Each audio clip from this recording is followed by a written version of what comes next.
So in 1962, three guys basically vanished from the most secure prison in America, Alcatraz. And to this day, nobody knows if they made it or if they drowned in the bay. The guys were Frank Morris and brothers John and Clarence England. All of them had a history of breaking out of prisons.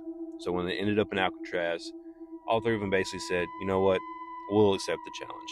So for months, they worked on this insane plan. They found some old saw blades, made drills out of broken vacuum cleaners, started drilling holes behind the vents in their cells. And behind those vents was an unguarded hallway. So they hid those holes with cardboard or whatever they could find, and no one even noticed. So in that hallway, they climbed up to this hidden spot on top of the cell block and basically turned it into a workshop.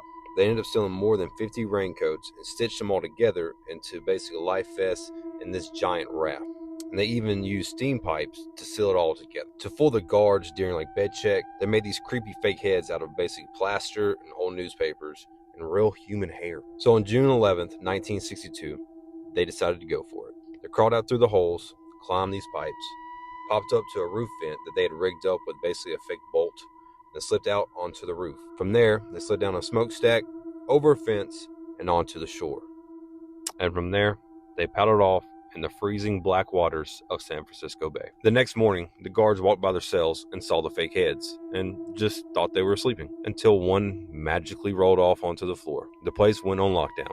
The only clues they ever found were some paddles, bits of rubber, and a life vest washed up on shore. So after that, FBI showed up and basically determined that there was no way that they could survive the currents on top of the cold, freezing water. But no bodies were ever found. And in 2013, a letter showed up, supposedly from the England brothers, saying, yeah, we made it, and we've been hiding ever since.